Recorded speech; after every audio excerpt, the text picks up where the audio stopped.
Je pense que les gens, ils en ont vraiment ras-le-bol, des mecs qui font ah, salut tout le monde.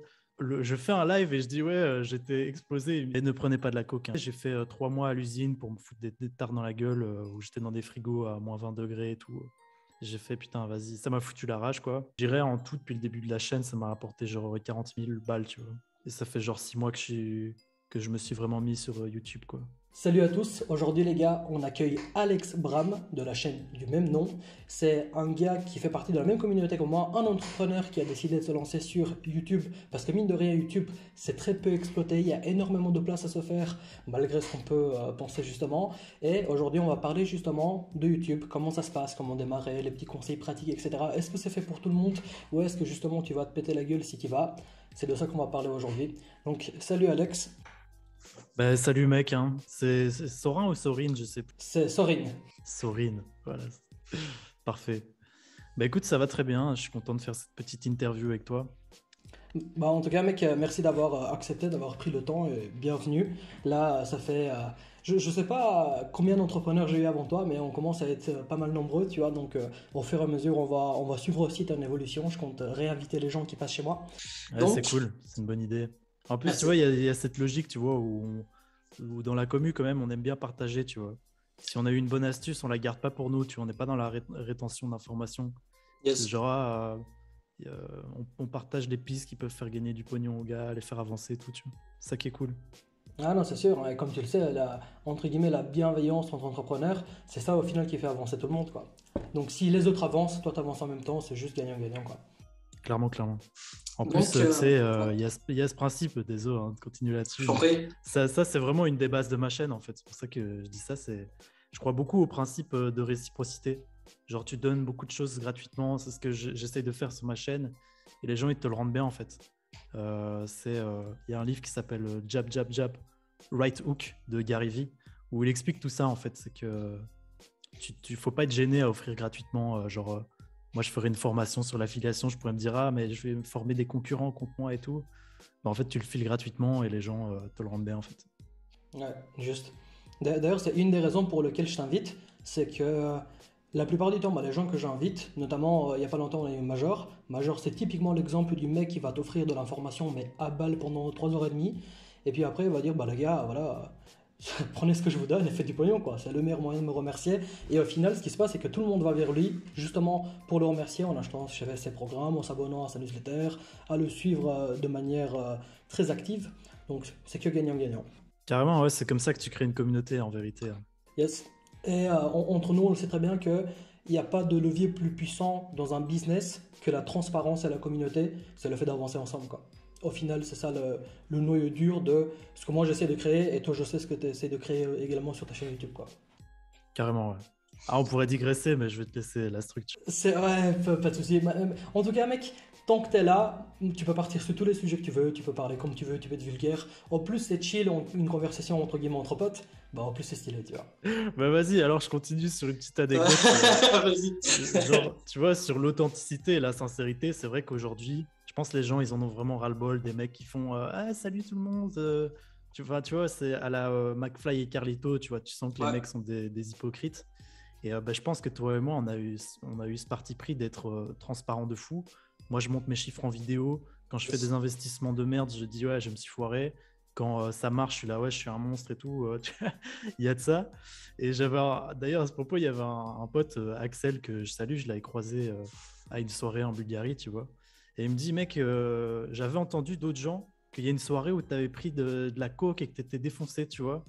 Et il s'est dit, ça, il va jamais le dire, tu vois. Et je fais un live et je dis, ouais, j'étais explosé. Il me dit, en fait, à chaque fois, tu repousses plus loin. Je me dis, il va jamais dire ça. Et en live, il est quand même transparent là-dessus, tu vois. Donc voilà, petite anecdote. Mais ne prenez pas de la coke, hein. J'ai essayé qu'une fois. Très Ça m'a bon défoncé. conseil. J'étais en dépression le lendemain. Mais voilà, marrant quand même, quoi. Bah, en tout cas, ça, mec, c'est respectable de ouf la transparence que tu fais. Pour donner un exemple, ce que je fais, moi, de mon côté, j'ai créé la série qui s'appelle From Clochard to Millionnaire. C'est en bref, tu d'abord de zéro, tu arrives millionnaire et tu documentes tout ça. Tu as parlé de Gary Vee, c'est le mec, le conseil que j'ai plus suivi de Gary Vee, c'est arrêter de créer, c'est documenter ce que tu es en train de faire. Parce que ça intéresse beaucoup de monde et c'est très très rare les gens qui montent qui montrent le backstage du décor, ce qui se passe réellement, et surtout, tu sais, un peu les montagnes russes, bah, quand ça va très bien, quand ça va pas du tout. Genre là, il y a un mois, j'ai fait une vidéo pour dire mon business à 20K, parce que j'aidais ma daronne, etc. On a monté un gros truc pour sécuriser la famille. Et maintenant que j'ai arrêté, bah, j'ai fait une vidéo pour expliquer que le mois passé, j'ai gagné 200 balles, tu vois. Niveau ego, t'en prends un coup. Mais putain, le seul truc que je me dis, bah, plus tard, quand il y aura beaucoup de monde sur la chaîne, que des gens voudront s'inspirer et recommencer à tout à leur tour, tu sais, tout est genre numéroté, bah, quand ils arrivent au numéro 6, 7, ils vont voir que je suis retombé bah, au plus bas, que j'ai reparti avec mes projets à moi, et puis ils vont voir au fur et à mesure comment ça se passe, tu vois. Et au plus ça va être transparent, au plus les gens ils vont s'identifier. C'est obligatoire. Si on veut tous la même chose, bah, autant y aller, quoi. Clairement, ouais. Bah, j'ai fait la même chose que toi, hein. Ça fait plaisir. Pour revenir sur toi, est-ce que tu sais faire une petite présentation de quitter ton parcours, etc., ce que tu as fait dans le business, ce qui a été un peu plus galère, ce qui a été bien, et comment tu es arrivé jusqu'à YouTube? Ok. Bah écoute, moi, tu sais, on parle souvent de la traversée du désert dans le business. Donc, c'est toute la période en fait où tu es en galère, où tu bosses, tu bosses, tu bosses et tu n'as pas de résultats. Et puis, une fois passé, hop, tu as des résultats qui sont exponentiels, on va dire, mais tu commences à avoir des résultats, quoi. Ben, moi, ma traversée du désert, ça a été globalement l'école et l'université, tu vois. Donc, j'ai fait des études de bio-ingénieur. C'était vraiment contre ma nature, mais je me suis forcé de dingue à rentrer dans les clous, tu vois. Et ils ont failli m'avoir, ces salauds. J'ai failli rentrer dans les clous.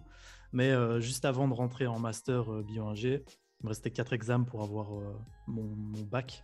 Donc, les Français, ils disent la licence, je sais pas quoi, mais en Belgique, on dit Ouais. le bac, quoi. Donc, j'ai arrêté. J'ai fait, vas-y, pause. C'est un peu une histoire classique, hein, du mec qui arrête ses études et qui se lance dans le biz en ligne, quoi. Ouais. Donc, j'ai arrêté. J'ai fait 3 mois à l'usine pour me foutre des tartes dans la gueule où j'étais dans des frigos à moins 20 degrés et tout. J'ai fait, putain, vas-y, ça m'a foutu la rage, quoi. Et puis après, juste après ces 3 mois d'usine, j'ai commencé à monter un site pour le business de ma mère, comme toi, qui fait des abat-jours et des lampes. Donc, j'ai pris la formation de Romain SEO à l'époque sur créer un site de dropshipping avec du référencement naturel. Donc, quand les gens ils tapent un mot-clé précis, donc moi c'était abat-jour, et le but c'est qu'ils tombent sur ton site, quoi. Donc, j'avais fait ça pendant 2-3 mois. À la fin, ça m'avait saoulé parce que les résultats, ils n'étaient pas pour moi. Tu vois, j'étais content d'aider ma mère et tout, d'apprendre une compétence qui après était monétisable sur des plateformes comme 5euros.com et tout ça. Donc, en fait, déjà là, j'étais sauvé, quoi. Je savais que j'allais faire entre 500 et 1000 balles par mois en monnayant ces compétences de création de site et tout ça. Donc voilà. Et puis j'ai testé plein de trucs, tu vois. Création de contenu. En fait, un des trucs qui m'a fait arrêter mes études, c'est que j'ai lancé une série. J'étais dans un club étudiant et j'ai fait, vas-y les gars, je lance un challenge 7 jours, 7 podcasts. Et j'avais jamais fait de création de contenu de ma vie, tu vois. Je savais même pas faire de montage et tout. Et les mecs, ils sont là, ouais, vas-y, ils me croyaient pas, quoi. Boum, le lendemain, je commence, hop, j'apprends le montage sur le tas, je fais mes brawls et tout.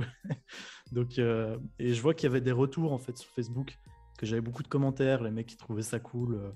Je faisais genre 2000, 3000 vues sur mes vidéos sur Facebook. Donc, je fais, putain, trop bien. Et en plus, j'adore ça, tu vois. Et j'arrivais plus à étudier après parce que je sentais que c'était là-bas, mon destin.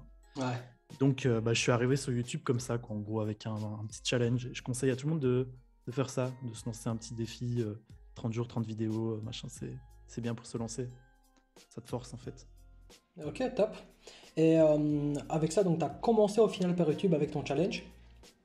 Est-ce que après YouTube, est-ce que tu as eu un moment où tu as eu genre un petit décollage, tu as commencé à avoir des abonnés, tu as commencé à gagner de la thune, où tu t'es dit, c'est pas encore ça YouTube, je vais peut-être suivre un autre business pour essayer de faire rentrer de la thune et continuer YouTube sur le côté. Ça s'est passé comment pour arriver au final là où tu en es aujourd'hui, quoi? Ouais, exact. En fait, les podcasts, le challenge 7 jours, 7 podcasts, il marchait bien sur Facebook parce que j'étais tu sais, dans un club qui avait une page Facebook avec pas mal d'abonnés, quoi. Ouais. Donc, et sur YouTube, je faisais genre 20 vues, tu vois. Déprimant, quoi. Donc, j'étais surtout sur Facebook et j'utilisais YouTube en mode vas-y, je les poste quand même sur YouTube, tu vois, ça coûte rien. Et puis après, j'ai aussi fait, j'ai documenté en fait la création du site de ma mère. J'ai fait 30 jours pour créer un site e-commerce. Et je faisais une vidéo par semaine pour expliquer ce que je faisais. Ça aussi, je l'ai publié sur YouTube. Mais pour répondre à ta question, au début, ouais, je voyais je le voyais sur du très long terme, tu vois. Mais je pensais pas que ça allait rapporter vite de l'argent, tu vois. Genre, en fait, je fais mes vidéos et je décide à un moment de me barrer en Bulgarie. Je fais genre autour de 300 à 500 balles par mois. Je fais, vas-y, j'en ai marre, tu vois. C'était l'époque du confinement, tu vois, genre les masques et tout. C'est Ouais. bon, tu vois. Moi, je dis non, quoi. Et je me suis cassé, j'étais en Bulgarie. Et là, j'ai rencontré Lorenzo, mon pote qui est trader, Massiva et tout ça. Et, euh, et avec Lorenzo, en fait, on fait une vidéo où on parle du canal Satoshi, tu vois. C'est un canal qui t'envoie des signaux crypto qui marche super bien, tu vois, qui Yes. donne des bons résultats. Et c'est 500 balles à l'année, tu vois. Et quand tu fais une affiliation dessus, donc quand on fait la promotion, tu touches 50% si les gens achètent. Et donc, je fais une vidéo avec lui sur un canapé, tu vois, avec ma caméra à 300 balles et mon micro, tu vois. Et on parle comme ça pendant 40 minutes, quoi, de ce qu'il a fait et tout. Et ma vidéo, alors que j'avais genre, je crois, 200 abonnés, elle me rapporte 1000 balles, tu vois. Je fais 4 ventes avec cette vidéo, tu vois. Je fais, waouh, truc de fou. Et là, je me suis dit que c'était incroyable YouTube pour le business et que l'affiliation, il y avait vraiment un truc à faire, quoi. Tu m'étonnes. Tu m'étonnes. En tout cas, mec, bien joué parce que je me rappelle de cette vidéo. Je suivais ça. C'était en plus c'était des vidéos qui duraient très longtemps avec des radios libres, etc. C'était bien stylé. Et pour donner un ordre d'idée, est-ce que tu sais dire à peu près les. Genre, ta chaîne YouTube, elle ressemble à quoi maintenant? Nombre d'abonnés, nombre de vues à peu près à la louche? Ouais, donc là, j'ai 2750 abonnés. J'ai pas une chaîne YouTube de fou, hein. Ok. Le branding, il est naze. Je suis plus très productif ces derniers temps, mais tout se met en place. Le temps de créer ma société, de créer des équipes, en fait. Parce que, donc là, en gros, sur ma chaîne, j'ai fait quelques résumés de livres au début. J'ai fait des interviews de gars qui expliquent leur business, quoi. Donc, il y a eu le trading, il y a eu le closing avec Massiva, il y a eu Major sur la crypto, donc voilà. Et des radios libres. Donc ça, c'est les radios libres, c'est des lives qui ont très bien marché, où les gens peuvent intervenir en live. J'ai pompé en fait le concept de Teddy Boy, pour ceux qui connaissent. Donc je m'oriente là-dessus. La chaîne, ça va faire un truc style, je vais essayer de me mettre sur Twitch en même temps, tu vois, de faire du Ouais, multi-stream. top. Et peut-être de faire 3 streams par semaine en mode un live crypto, un live business et un live radio libre où on parle de Zemmour, de tout ce que vous voulez, de meufs. Donc, c'est là-dessus que ça s'oriente. Et pourquoi je disais ça par rapport au fait de se constituer des équipes, c'est que quand tu fais des lives, tu as besoin en fait de te nourrir de plein de trucs, de lire des bouquins, de regarder, de te former à des trucs. Et YouTube, c'est hyper prenant, tu vois, faire les miniatures, le montage et tout. Et Grave. j'ai besoin de me dégager du temps, sinon j'ai plus rien à dire en live, tu vois, d'intéressant, quoi. Donc c'est un peu ma problématique du moment et on en parlera après, peut-être, mais j'ai fait récemment beaucoup de cash et j'ai bougé de pays et tout, donc ça m'a vraiment cassé ma productivité et je devais réfléchir à de nouveaux objectifs en gros, tu vois. Qu'est-ce que j'ai envie pour la chaîne et tout. Voilà. Ouais. Du coup, bonne transition. Si tu es à l'aise avec ça, est-ce que tu peux dire à peu près ce que toi, tu as pu réaliser avec une petite chaîne de un peu plus de 2000 abonnés, ce que tu as pu réaliser comme chiffre d'affaires et comment tu as réussi à générer tout ce pognon? Ouais. Donc principalement c'est affiliation. En fait, il y a différents moyens de faire de la thune sur YouTube. Il y a par les vues. Franchement, une fois que tu as dépassé 1000 abonnés, si tu es sur la bonne niche, ça rapporte pas mal.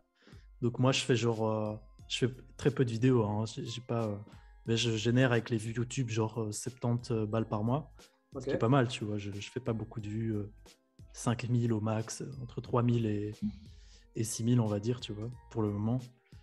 Et donc, ouais, c'est 70 euros par mois. Alors, des fois, il y a des mecs qui te font des dons en live, mais bon, je suis pas à chaque fois, faites des dons, je dis jamais Ouais. ça. Donc voilà, donc ça c'est première méthode. Deuxième méthode, c'est les sponsors. Vu que là j'ai commencé à parler de crypto et tout ça, il y a de plus en plus de mecs qui me contactent pour parler de leur crypto-monnaie, de projets, pour intervenir sur la chaîne. Ok, Et, sympa. euh, et là, sérieux, dans le monde de la crypto, ils donnent beaucoup, tu vois. Genre 500 balles pour passer, tu vois, ou plus, quoi. Mais moi je demande des trucs de fou, hein, parce que je sais combien ça rapporte de créer un projet crypto-monnaie. Donc, mais pour le moment, j'en fais pas la promo. Mais bon, ça, c'est un autre sujet. Parce que c'est des jeux à somme nulle et que pour qu'il y en a qui gagnent, il faut qu'il C'est ça. y en ait d'autres qui en perdent. Donc, je fais plus la promo de shitcoin et memecoin. Donc, ça, c'est la deuxième méthode, sponsoring. Ça peut être dans n'importe quoi, hein. Si vous avez une chaîne sur le tricot, vous pouvez avoir des sponsors de tricot, tu vois. Il y a la troisième méthode, c'est l'affiliation. Donc en gros, tu parles tu fais la promotion d'un produit, tu mets un lien dans ta description et quand les gens cliquent dessus et arrivent et achètent en fait, bah, tu touches un pourcentage de la vente, quoi. En général, c'est 50% sur les produits dématérialisés et 30% sur les produits physiques ou les services ou un truc du style, quoi. C'est ça. Et tu sais dire à peu près ce que ça t'a rapporté en affiliation principalement? Ouais, donc affiliation, c'est ce qui m'a rapporté le plus. Je dirais en tout, depuis le début de la chaîne, ça m'a rapporté genre 40 000 balles, tu vois. Et ça fait genre 6 mois que je me suis vraiment mis sur YouTube, quoi. Ok. Bon résultat en tout cas. Ça fait plaisir, ouais. Ah Mais ouais. ouais. Mais en plus, ça marchait genre vraiment à partir je dirais 300 abonnés, je faisais quand même déjà des bons résultats, tu vois. 1000 balles en une vidéo, j'ai fait la promotion des cours marketing de Tougan, donc ça m'a rapporté aussi dans les 1000 balles. Ouais. J'ai fait la promotion pour rejoindre notre communauté là, dans laquelle on est. Yep. Ça aussi, donc voilà quoi. Et puis Major. Donc ouais, même plus que 40 000 balles juste en affi. Et avec les vues, j'ai fait genre 500 ou 600 balles. Et les sponsoring, pas grand chose pour le moment. Mais je sais que ça a un bon futur. En tout cas, ce qui est important à souligner, c'est comme toi, tu fais beaucoup de lives, même énormément de lives qui durent très longtemps. Tu as énormément chauffé ton audience, tu as une relation qui est extrêmement bonne et de confiance avec les mecs qui te suivent. Et c'est pour ça que tu peux te permettre de faire des gros chiffres avec très peu d'abonnés. Et au final, c'est pour ça aussi que tu vas pas faire la promotion de n'importe quel shitcoin, n'importe quelle connerie où les gens peuvent faire de la thune. Parce que putain, pour avoir une communauté et établir une vraie relation avec eux, en mode les gars, on avance main dans la main, c'est pas pour rien qu'on est transparent sur la chaîne, bah, tu peux pas te permettre entre guillemets, de vendre ton cul pour 500 balles et ta communauté avec, quoi. Donc c'est ça qui est très important et ça, c'est très très peu de personnes qui osent en parler, tu vois, publiquement et transparent en mode, bah les gars, voilà, j'ai telle opportunité, là, il aurait pu y avoir beaucoup de thunes, mais les gars, c'est pas pour nous ça. Nous, on fait autre chose, on va ensemble dans cette direction et putain, si on y va, on défonce tout, quoi. Donc ça, c'est très admirable.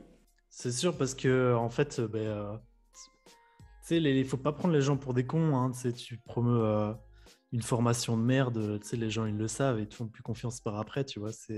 Mais même en plus, c'est pas la relation que tu as envie d'avoir avec les gens qui te suivent, tu vois. Là, franchement, la commu, elle est ultra positive. Les mecs ils sont contents pour moi. Il y a des mecs qui se filent du taf entre eux, ils font monter des trucs. Donc, tu vois, Ouais. c'est vraiment. C'est génial, tu vois.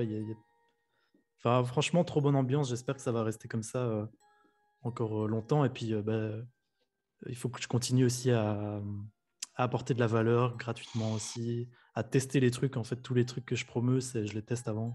Ouais. Et il y a des trucs que je teste et dont je fais pas la promotion parce que je trouve ça naze, tu vois. Mais là, globalement, à part le Checkcoin et le Gucci Cake, où là, c'était un peu... c'est là, après, je me suis dit, ouais, j'arrête de promouvoir. Mais je découvrais comme tout le monde, tu vois, donc je Bah, savais tu pas. m'étonnes. Je pense qu'on a tous commencé en même temps avec le check-in et puis avec le Gucci, hein.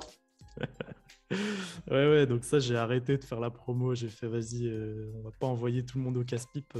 Mais Putain. sinon, tu vois, Canal Satoshi, les cours de Tougan, les cours de Corda, le Major, tous ceux qui ont pris ça, ils ont fait du pognon ou ils ont développé des compétences qui leur permettent de générer de l'argent. Grave. Tous les mecs que tu as cités, c'est principalement des mecs que j'ai eu l'occasion d'interviewer, de connaître en vrai, de taffer avec eux pour certains, par exemple avec Major, je suis depuis un mois. Et je connais leur programme parce que j'ai testé, j'ai gagné du pognon, je connais les types derrière. Du coup, ouais, c'est super important de. Ça, c'est un des conseils principaux que m'a donné Sébastien, donc Sébastien Sissic de la chaîne Marketing Divergent. C'est qu'au début, moi, quand j'ai commencé, j'avais un avatar, j'avais un espèce de petit bonhomme en blanc et noir, et j'avais un pseudo, je m'appelais Dollar Jax, tu vois. Et bon, ça faisait un peu le joueur de poker, etc. C'était un peu marrant. Et c'est lui qui m'a dit, en fait, mais mec, pourquoi tu vas te cacher derrière un pseudo, derrière un truc, une histoire, je sais pas quoi, alors que toi, ce que tu as envie de faire, c'est avoir une communauté, une relation, être transparent avec les gens. Si tu t'en fous, monte ta gueule, assume ton vrai nom, partage aux gens l'information, et si tu partages de la qualité, il n'y a pas de raison de se cacher, tu vois. Et ça, c'était un des meilleurs conseils que j'ai reçus dans le business, et c'est juste le mec qui m'a fait juste un petit check de ce que j'étais en train de faire, tu vois. Donc Bon, ouais, faut assumer un moment. exactement. Toi, de ton côté, quand tu as démarré sur YouTube, est-ce que c'était juste à cause de ce challenge où tu t'es dit, ok, il faut se dépasser, il faut commencer un petit truc nouveau, ou est-ce que tu as eu l'occasion de réfléchir beaucoup à genre faire une introspection de tes capacités, de tes qualités, etc. pour démarrer sur YouTube? Moi, je sais que de mon côté, je crois que moi j'ai une période de traversée des airs de piges, 2 ans et demi, quoi. Et j'ai testé de tout, affiliation, dropshipping, marketplace, j'ai fait de tout. Je faisais, je sais pas, genre 1000 balles au max, tu vois, mais c'était à chaque fois des trucs qui me correspondaient pas du tout. Et au final, quand j'ai eu l'occasion de faire, tu sais, un gros check de tous les trucs où j'étais capable de faire ou les trucs où c'était pas du tout mon truc, bah par exemple, putain, le copywriting, mec, je suis pas du tout un type littéraire, j'ai pas la patience de faire un milliard de recherches. Et putain, je suis pas bien derrière mon ordi, tu vois. Par contre, faire une interview, parler, faire un monologue d'1 heure, bah à la fin, je suis pompé de ouf, tu vois. Donc, je pourrais faire ça à l'infini, et surtout si ça permet de rencontrer des gens, c'est fait pour moi, quoi. Est-ce que tu as eu même genre de procédé, d'introspection que tu as fait sur toi-même, ou ça s'est plus fait naturellement? Bah ouais, j'ai aussi testé plein de trucs, tu vois. Je voulais aller vers le copywriting et puis en fait, j'ai compris que. Enfin, j'ai fait en fait un test de personnalité, là, le typage avec Charlie qui te Ouais. dit quel est ton type MBTI. Et j'ai vu que j'étais une personnalité ESTP pour ceux qui connaissent. Et on est fort en fait dans le moment présent, en gros dans la vidéo et tout ça, dans la performance, mais sans préparer, tu vois. C'est Ouais. les mecs qui vont devant la classe sans avoir préparé et ils s'en sortent quand même vite fait, tu vois. Donc, mais sinon, non, moi de base, j'y étais assez naturellement. C'était surtout en fait, les mecs sur YouTube qui faisaient de l'entrepreneuriat, ils me faisaient rêver, tu vois, genre autodisciple, ça c'était une grosse source d'inspiration. D'ailleurs, ça c'est ce que je recommanderais aux gens après pour ceux qui veulent se lancer. Mais ouais, je voyais ce mec, il créait du contenu, c'était hyper authentique, ça apportait trop de valeur, c'était trop stylé. Et je me dis, vas-y, je veux lui ressembler. Teddy Boy, c'était pareil, tu vois, ils avaient son équipe où ils faisaient des BD, des jeux de rôle et tout. Je me dis, Ouais. putain, moi je veux être comme ça, tu vois, je veux avoir une équipe, je veux créer des trucs. Et bah, il n'y a pas de 36 solutions. Aujourd'hui, ce qui marche le mieux, c'est YouTube, tu vois. Et en fait, pour le business, aujourd'hui, YouTube, c'est vraiment une opportunité de fou. Grave. Grave, je pense exactement pareil. Il y a tellement de gens. En fait, les gens en ont marre de. Ils n'ont pas envie d'avoir un truc professionnel derrière l'écran, ils ont envie d'avoir des gens. Et ils n'ont pas envie d'avoir un truc fake, ils ont envie d'avoir un truc réel qui leur parle dans la vraie vie, tu vois. Et je pense que c'est très très rare qu'il y ait ça sur YouTube pour de vrai. Et des mecs qui soient bons autant dans leur capacité, par exemple, entrepreneuriale, parce que c'est notre domaine à nous, le make money, mais aussi dans le domaine, bah voilà, créer une communauté, créer tout un langage, tu sais, un peu genre. Des trucs, avoir un personal branding très puissant où tu as tous des délires, etc. Moi, je prends énormément exemple sur Thibaut InShape. Le mec, on l'aime pas, il a plus de 10% de la France qui est abonné à sa chaîne. Il est incroyable. Et le mec, il a plein de trucs qu'il met en place, il a son univers à lui. Si tu vas dans n'importe quelle école francophone et que tu vois des mecs qui font de la muscu, tu as une chance sur deux que les mecs qui te disent qu'ils vont en temple ou Ridin. Les meules, les Les petites. meules, exactement, tu vois. Le mec, il a créé un véritable univers autour de tout ce qu'il fait. Il a son décor d'œuvre dans sa chambre, etc. Et c'est très rare qu'il y ait des mecs qui aient, de un, les compétences nécessaires pour partager de l'information, pour documenter, etc.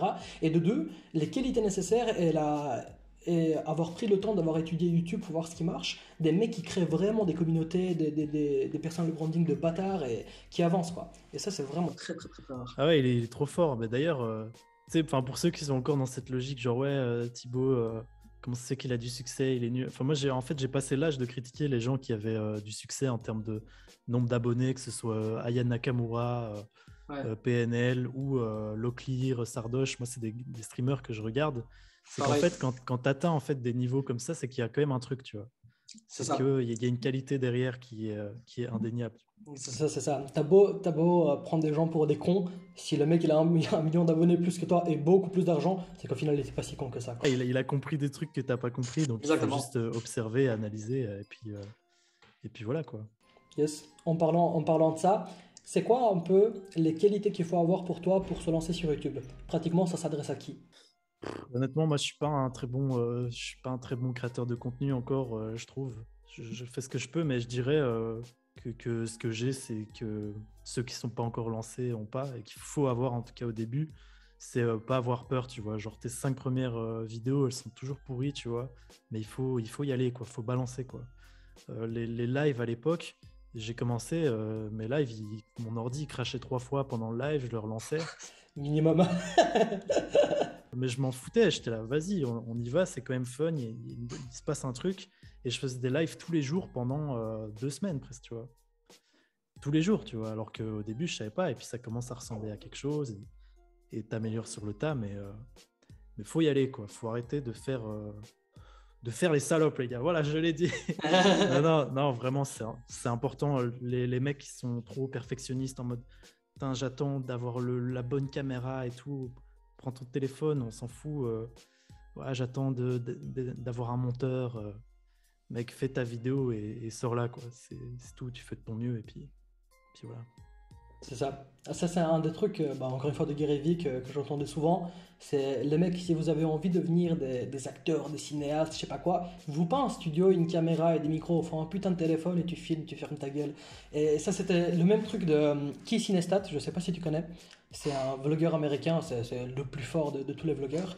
Lui, c'est exactement pareil. Il a fait quelques vidéos, il documentait un peu son passage où tout le monde se foutait de sa gueule, mais à un point tellement vénère que la plupart des gars auraient abandonné. Et lui, justement, ce qu'il a fait, c'est que il a pris son téléphone, il a pris, genre, il faisait des papiers avec des trous dedans pour créer un message et il prenait un graffiti pour le coller partout sur les murs de New York, ou là où il était aux États-Unis. Et le mec, il bombardait. Et maintenant, putain, il a, je sais pas combien de millions d'abonnés, je crois que 11 ou 12 millions d'abonnés. Et c'est le vlogueur le plus fort au monde parce que le mec, il a vraiment compris comment gérer, comment dire, comment on fait ressentir des émotions fortes avec un daily vlogging. Donc, le mec qui fait des vlogs tous les jours, du coup, tu vois sa vie d'entrepreneur au jour le jour. Mais putain, le truc, c'est une petite histoire à chaque fois, quoi. C'est hyper prenant. Et c'est encore une fois un des mecs qui a beaucoup compris comment se passe la vidéo, quoi. Bah ouais, ouais, carrément, il est trop fort.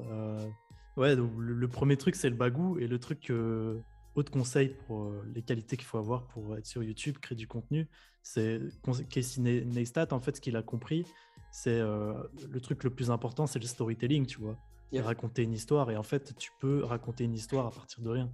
Tu vas chercher un téléphone chez Apple, bah, en fait, il se vlog comme ça. Et en fait, il crée, tu vois, il met la fin au début et puis tu reconstitues l'histoire alors qu'en fait il va juste chercher un téléphone, mais il capte l'attention par le storytelling. Donc lisez des trucs sur le storytelling, c'est ultra important, la narration et tout, c'est ultra important.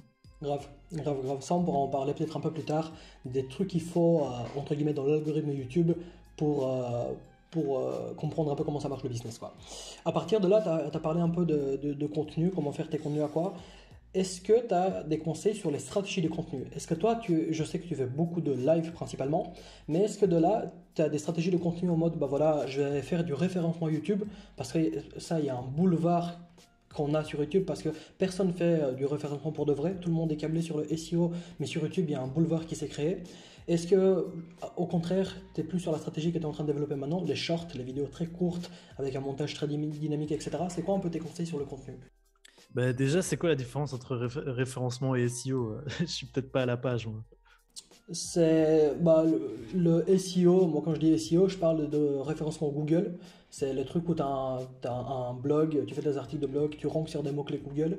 Et tu as aussi l'autre côté qui est le référencement YouTube qui est beaucoup moins développé, tu as beaucoup moins d'outils. Bah, j'ai fait ça. Ok. Bon, voilà. Voilà, bah, en fait, au début, tu es obligé de faire du SEO. C'est très rare des mecs qui font leur première vidéo qu'ils explosent. Donc au début, moi, bon, à la base, c'était mes trucs sur Facebook, mais quand je me suis mis sérieusement sur YouTube, j'ai fait des vidéos en mode, à chaque fois, je mettais le mot-clé Tougan Bara, tu vois, pour Ouais, que les gens qui pareil. regardent Tougan Bara, dans mon titre, ou bien je disais Jean-Marie Corda, tu vois. Ou, donc par exemple, tu peux créer des vidéos style top 5 de ce que j'ai appris grâce à Autodisciple, par exemple, ou top 5, et en fait, tu te références sur le mot-clé, et des gens qui suivent ces personnalités vont tomber sur ta vidéo, quoi. J'ai aussi fait une vidéo, celle qui a fait le plus de vues, c'est un mot-clé SEO. Donc, comment trouver une copine en 2021, c'était l'interview que j'ai faite avec Alison. Et ça aussi, je suis référencé sur le mot-clé comment trouver une copine en 2021. Et les gens, ils recherchent ça genre 300 fois par mois. Donc, naturellement, bah, je fais 300. Enfin, non, mais je peux faire potentiellement 300 vues par mois en étant positionné sur ce mot-clé, quoi. C'est ça. Et on peut se dire qu'à première vue, 300, c'est pas beaucoup, mais quand tu fais 10 vidéos où tu as des mots-clés qui sont à 300, 400, 500, bah, tout de suite, ça commence à faire un putain de trafic, quoi. Donc ça, ouais, stratégie, c'est référencement naturel sur YouTube. Donc par exemple, c'est comment tricoter une écharpe, bah, ce sera un mot-clé. bah, vous positionnez dessus, vous faites une vidéo avec le titre comment trouver une écharpe. Ça, c'est le premier truc pour faire des vues au début. Après, le deuxième, c'est de se faire remarquer par un YouTuber qui est plus gros que vous, quoi. Ça, c'est pas mal. Donc, c'est un peu la stratégie que Sorin y fait en invitant Ouais. des YouTubers sur sa chaîne et tout. Ça lui permet de mettre des mots-clés. Et puis aussi, tu vois, moi, je vais partager sa vidéo. Tu vois, j'ai un peu plus d'abonnés que toi, donc tu vas sûrement en gagner, tu vois. Yep. Donc, il y a ça. Et moi, c'est ce que j'avais fait avec Jean-Marie, en fait. Tu vois, quand j'ai fait la vidéo sur le canal Satoshi avec Lorenzo, je me doutais qu'il allait nous partager, tu vois. Quand j'ai fait la vidéo 18 mois dans DBL, on quitte la secte de Corda, Ouais. bah, je me doutais que Corda, il allait nous partager, tu vois. Donc ça, c'est un peu les strats, quoi. SEO et essayer de se faire remarquer par un influenceur, quoi. Top. À partir de là, est-ce que tu peux expliquer un peu de ce que toi tu as pu voir sur YouTube, comment marche l'algorithme YouTube? De ce que tu as pu avoir comme info. Ça, c'est le truc qui revient tout le temps, c'est comment marche l'algorithme. Est-ce que tu as genre quelques petites astuces, quelques petites infos là-dessus? Et après, je donnerai mon avis aussi parce que j'ai pas mal checké ce genre de merde. Ouais, bah moi, je suis naze. J'ai jamais eu allez, de vidéos qui ont explosé grâce à l'algorithme. J'aimerais bien, hein, j'essaye et tout. Si tu as des pistes là-dessus. Mais de ce que je remarque, il y avait un pote qui avait fait une vidéo juste au moment où ils ont fait la vidéo sur le pass sanitaire. Enfin, ils ont fait l'annonce du pass sanitaire. Ouais, Il c'était a fait une Olivier, non? vidéo, ouais, Ouais. comment éviter le vaccin. Donc, à mon avis, il y a un truc avec les news. Il y a un truc. Et donc, non, en fait, je sais pas trop comment faire une vidéo virale. Oh. Mais j'ai peur, en fait, d'être déjà shadowban, vu qu'il y a des mecs sur ma chaîne, ils regardent des trucs vachement extrêmes. Ils regardent Ah, des ok. chaînes shadowban. Je sais pas. Ah, ok, ok. C'est possible en soi, hein. Après bon, comme tu le sais aussi, il n'y a pas de, y a personne qui connaît vraiment l'algo, comment ça marche, etc. Mais il y a pas mal d'infos que j'ai regardées. Et moi, ce que j'ai trouvé de mon côté, c'est les deux principaux points qui reviennent à chaque fois. C'est combien de fois ton titre et ta miniature vont être cliqués en fonction des impressions. Imaginons que ta vidéo apparaisse sur l'écran des gens 1000 fois. Bah, au plus il y a des personnes qui vont cliquer une fois qu'ils la voient, bah, au plus YouTube va comprendre que ta vidéo est intéressante, notamment au niveau du titre, de la miniature, etc. Et une fois qu'ils ont cliqué, pour être sûr que ce n'est pas juste du gros putaclic et que tu essaies d'attirer de l'audience, bah, le deuxième point, c'est la rétention sur ta vidéo. Combien de personnes restent jusqu'à la fin? Au plus il y a de monde, au plus ils se disent, ok, bah, ce type de 1, il a compris comment attirer les gens, et de 2, ce qu'il raconte est vraiment qualitatif, sinon les gens ne resteraient pas. Ça, c'est les deux trucs que moi j'ai retenu principalement. Et à côté de ça, comme tu disais l'exemple d'Olivier qui est top, c'est vous pouvez aller sur des petits outils de SEO, genre keywordtools.io. C'est un outil qui est très très connu. Et justement, tu as une section qui est YouTube là-dedans, tu mets français et tu peux chercher plein de mots-clés. Pour donner un exemple, la dernière vidéo que j'ai fait, c'était sur, enfin l'avant-dernière, c'était sur AI Marketing. Et en fait, je tapais marketing pour voir ce que je pouvais raconter sur ma chaîne, quoi. Et j'ai vu que AI Marketing, il y avait 250 000 recherches par mois et un de compétition. Et ça va de 1 jusqu'à 100. Donc il y a vraiment personne qui s'est positionné en mode SEO là-dessus. Et je me suis dit, bah, on va tester, tu vois. Et à ce moment-là, j'avais 80 personnes sur ma chaîne. Bah, j'ai fait la vidéo, je crois qu'elle a un peu de, je sais pas, 1300 vues, 1400 vues, un truc dans le style, tu vois. Du coup, il faut trouver plein de petites vagues comme ça, soit d'actualité, soit des trucs comme ça. D'ailleurs, bah, mais par contre, le truc que moi je comprends pas, c'est que ça ne marche pas à tous les coups. Tu vois, j'ai cherché par exemple Squid Game. Squid Game, ça a 3 millions de recherches par mois et zéro de compétition.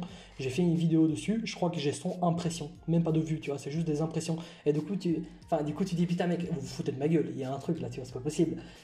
Et donc, ça, c'est les trucs que moi j'avais trouvé de mon côté. Je sais que c'est pas une science exacte, mais en tout cas, si vous arrivez à avoir les deux points de début qui sont quand même assez sûrs, qui reviennent très souvent quand on se documente là-dessus, et le dernier, si tu as une tendance, une vague, un truc, si tu arrives assez vite, bah, tu peux choper beaucoup de vues, mine de rien. Ouais, mais clairement, hein, le titre et la miniature, c'est méga important. En fait, il y a une première étape, c'est quand les gens ils scrollent sur YouTube, il faut que quand ils voient ton titre et ta miniature, ils cliquent sur ta vidéo à toi, tu vois. C'est Il faut ça. que ça sorte du lot.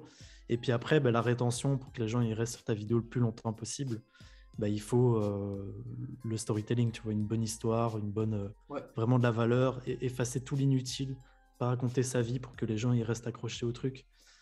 Donc voilà un peu les tips. C'est ça. D'ailleurs, encore un petit tips, comme tu dis, tout le monde s'en bat les couilles de ta vie au final. Quand t'es pas connu, t'es pas Squeezie. Si tu racontes ta vie, que je sais pas quoi, t'as été boire un café, t'as rencontré, enfin t'as eu une histoire incroyable, bah tout le monde s'en fout quoi. Alors que si au final tu prends ton sujet et t'essaies de documenter ça avec un sujet qui intéresse les gens, bah va déjà là où il y a de l'intérêt, quoi, où il y a déjà de la visibilité. Si tu fais une vidéo sur Squid Game, bah voilà, les gens qui connaissent Squid Game, ils ont envie de voir ça. Si tu fais une vidéo sur Thibaut InShape, pareil. Par contre, si tu fais une vidéo comment j'ai gagné, je sais pas, 1500 € le mois passé, bah tu auras le puriste du marketing qui vont être là, ils seront 6 tu vois, un bon groupe de potes. Mais si tu essaies d'avoir beaucoup d'audience, attirer de la masse et essayer de bâtir quelque chose, ça va être très compliqué si tu fais que ça, quoi.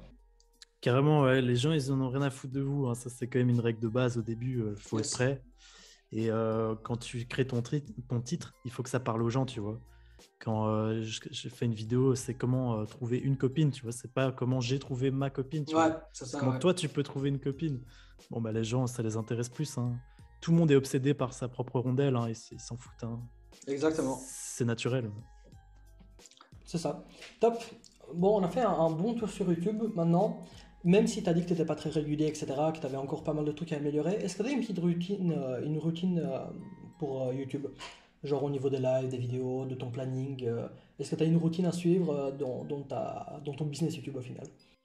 Pour le moment, j'en ai pas, mais tu vois, Tougan, il parle souvent de roulement et de coûts, tu vois. Ouais, Donc, les processus de roulement, moi, à un moment, c'était faire une vidéo d'affiliation par semaine, tu vois.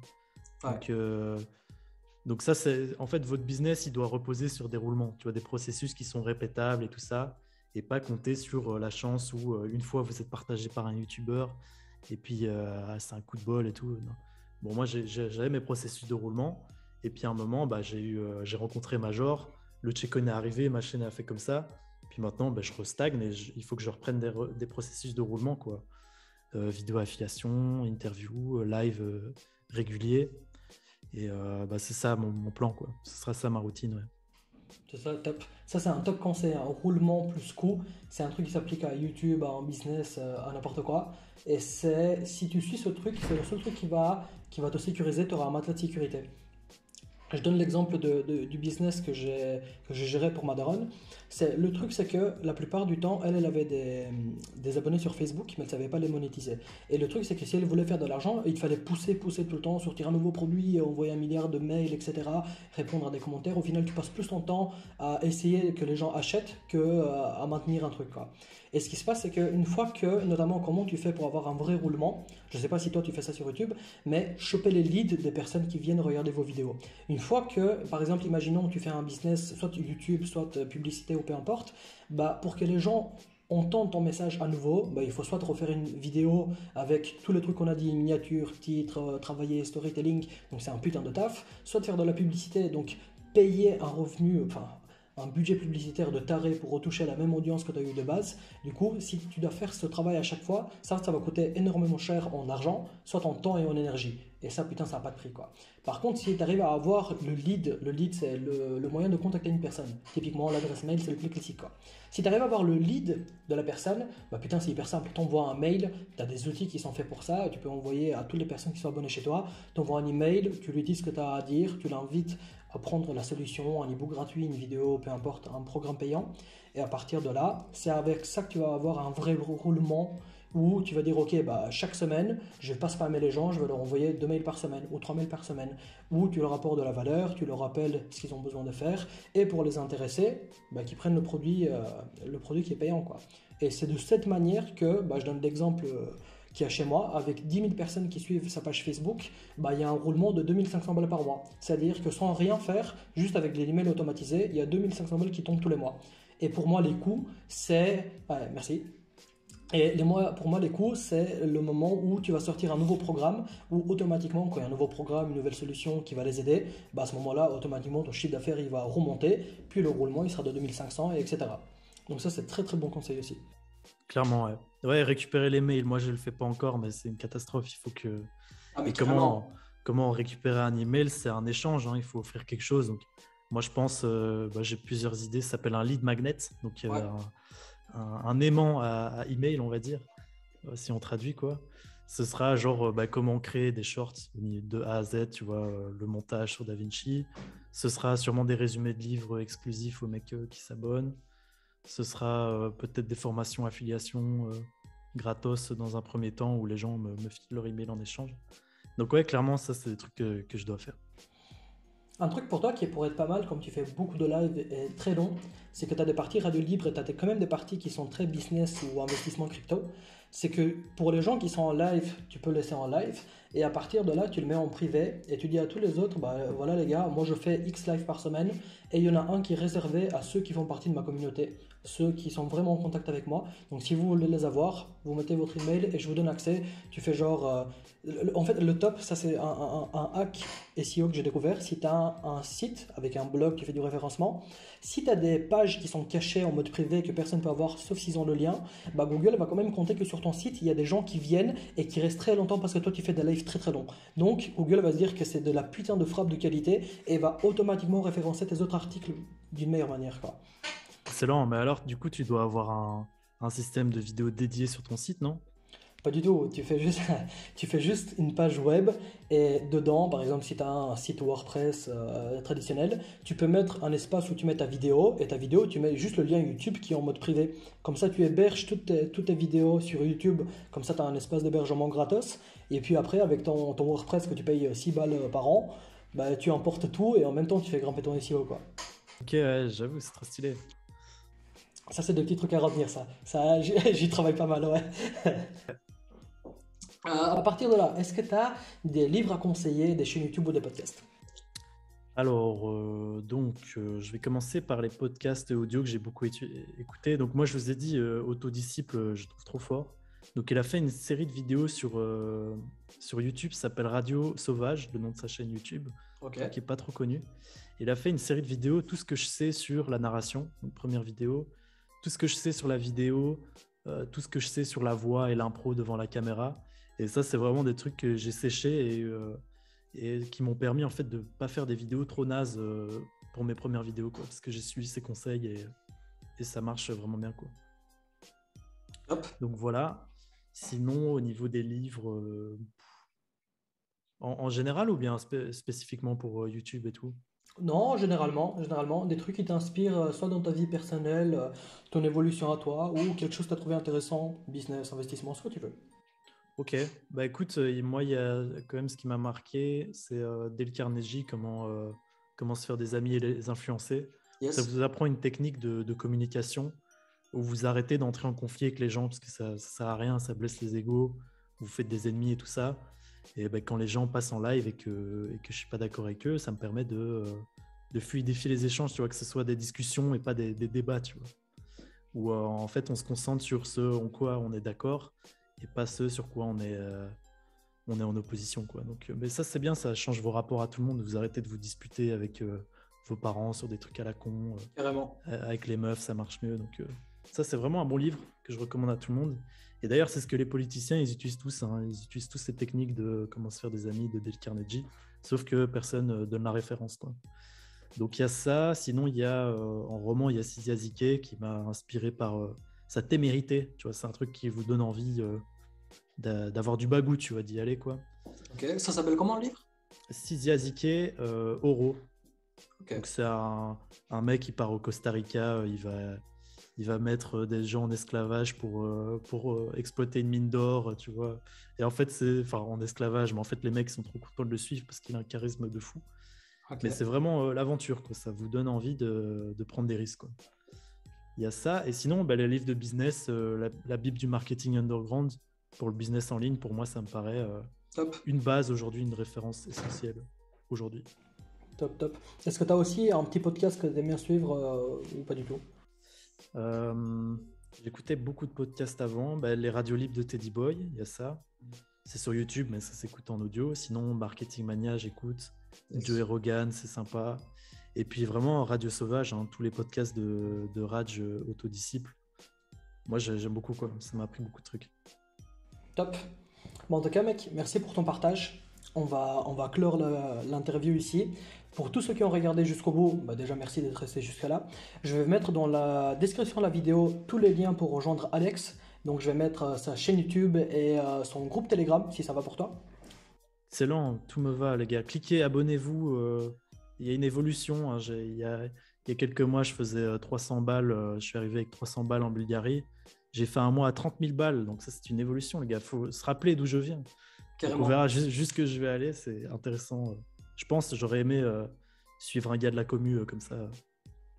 Carrément. Donc je vous mets tout ça en description les gars. N'hésitez pas si vous êtes le même profil un peu que nous, un peu extraverti, vous aimez bien parler, partager du contenu, etc.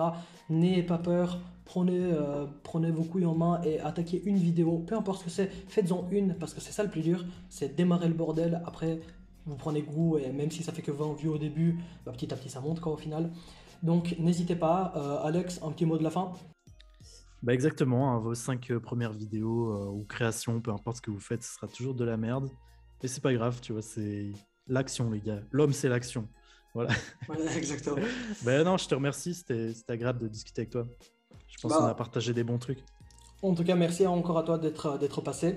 Et je vais vous mettre un dernier lien dans la description, les gars. Ça va être mon Telegram à moi. Et là-dessus, tous les samedis, on fait un live à 19h. Donc, c'est hyper chill. Tu as ton téléphone, tu mets ta cam, ton micro, on parle de business, tu me dis tes problèmes, je te règle ça en 2-2. Et puis, on est là, on te pas tranquille. Donc, merci d'avoir suivi la vidéo. Encore une fois, merci Alex. Et puis, on se capte pour la prochaine interview, les gars. Ciao, ciao. À plus, les gars. Ciao.